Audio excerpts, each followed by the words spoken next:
वज़ीर-ए-आज़म इमरान खान कहते हैं कि इक़्तिदार संभाला तो सख्त मुआशी चैलेंजेस दरपेश थे। मुल्क मुश्किल में था।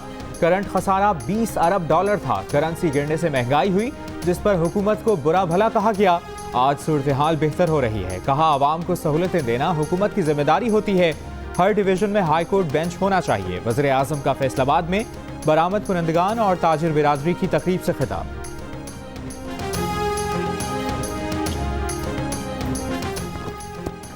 वफाकी वज़ीर सनत और पैदावार हम्माद अजहर कहते हैं 2018 में फैसलाबाद की सनतें बंद हो रही थीं। लाखों मजदूर बेरोजगार हुए। आज फैसलाबाद में सनत बहाल है और मुकम्मल सलाहियत पर काम कर रही है। वज़ीर आज़म के 1 करोड़ नौकरियां देने के वादे की तकमील हो रही है।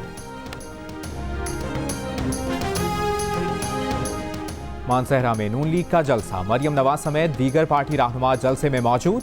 मरियम नवाज कुछ देर में जलसे से खिताब करेंगी।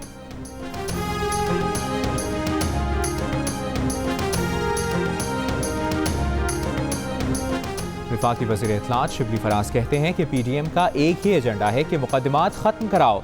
अदलिया वो आज़ाद मानी जाएगी जो सिर्फ उन्हें रिलीफ दे। सिर्फ वही इलेक्शन शफाफ माने जाएंगे जिनके नताइज उनके हक में होंगे। ये जमहूरियत नहीं, आमिराना रवैया है।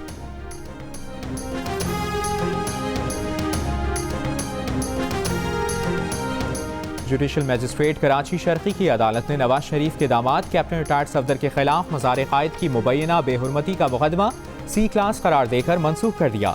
अदालत का सफदर आवान का जमानत भी वापस करने का हुक्म। तहरीरी फैसले में कहा कि मुकदमे में ठोस शवाहिद नहीं है। केस में ना किसी को सजा हो सकती है और ना ही मजीद कार्रवाई का कोई नतीजा निकल सकता है। अदालत का पुलिस की B क्लास करने की रिपोर्ट पर अदम इत्मीनान का इजहार।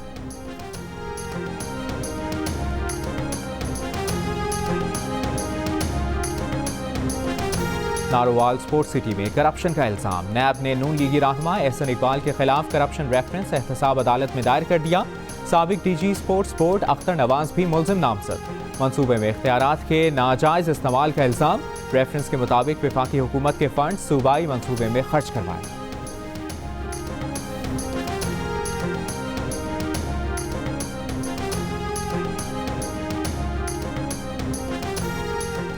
नून लीग ने साबिक MPA चौधरी सरफराज अफजल और एहसन रजा खान की गिरफ्तारी की मजम्मत की है।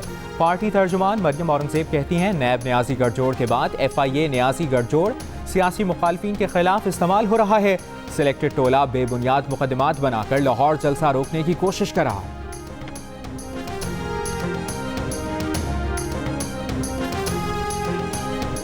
वज़ीर रेलवे शेख रशीद कहते हैं जिंदगी में गिलगित बल्तिस्तान से ज्यादा शफाफ इलेक्शन नहीं देखा। गिलगित बल्तिस्तान में जमहूरियत की फतह हुई। लोगों ने पाकिस्तान के हक में वोट डाला है। कहा, गिलगित बल्तिस्तान इलेक्शन में नून लीग और पीपल्स पार्टी का इत्तेहाद ना करना इस बात का सबूत है कि दोनों जमातों का बयानिया अलग है। आज़ाद कश्मीर के इंतखाबात में दोनों जमातें इत्तेहाद कर लें। मौलाना फजलुर रहमान ने शब्बर ज़ैदी पर भोंडा इल्जाम लगाया। शेख रशीद ने कहा, कल से कराची सर्कुलर रेलवे चलेगी।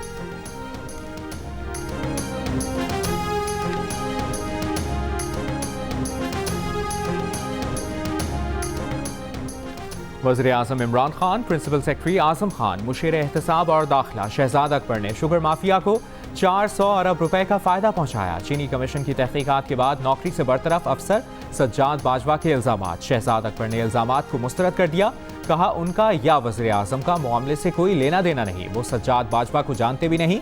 मुआविन खुसूसी शहबाज गिल कहते हैं सज्जाद बाजवा गलत बयानी कर रहे हैं। काश ये ईमानदारी मुअत्तल होने से पहले सामने आती।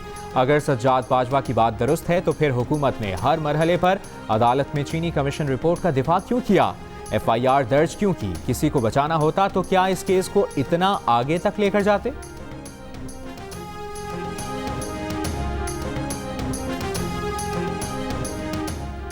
वफाकी वजारत दाखिला का कहना है कि deputy director FIA Sajjad Bajwa को बाकायदा इंक्वायरी के बाद बरतरफ किया गया। बार बार नोटिस और वार्निंग के बावजूद भी सज्जाद बाजवा इंक्वायरी का हिस्सा ना बने।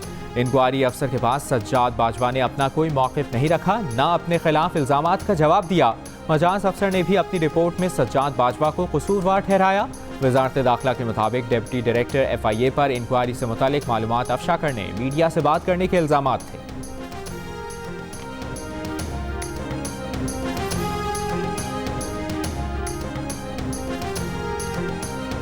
स्टेट बैंक के मुताबिक गुज़श्ता माली साल के इब्तदाई 9 माह में मुश्किल मगर ज़रूरी मुआशी इस्तेहकाम के फैसले किए गए। लॉकडाउन से मुआशी सरगर्मियाँ मुतासर रहीं। शरह नमू 52 साल बाद मनफी हुई। वबा के दौरान 1 करोड़ 48 लाख घरानों को इमरजेंसी मुआविनत फराहम की गई।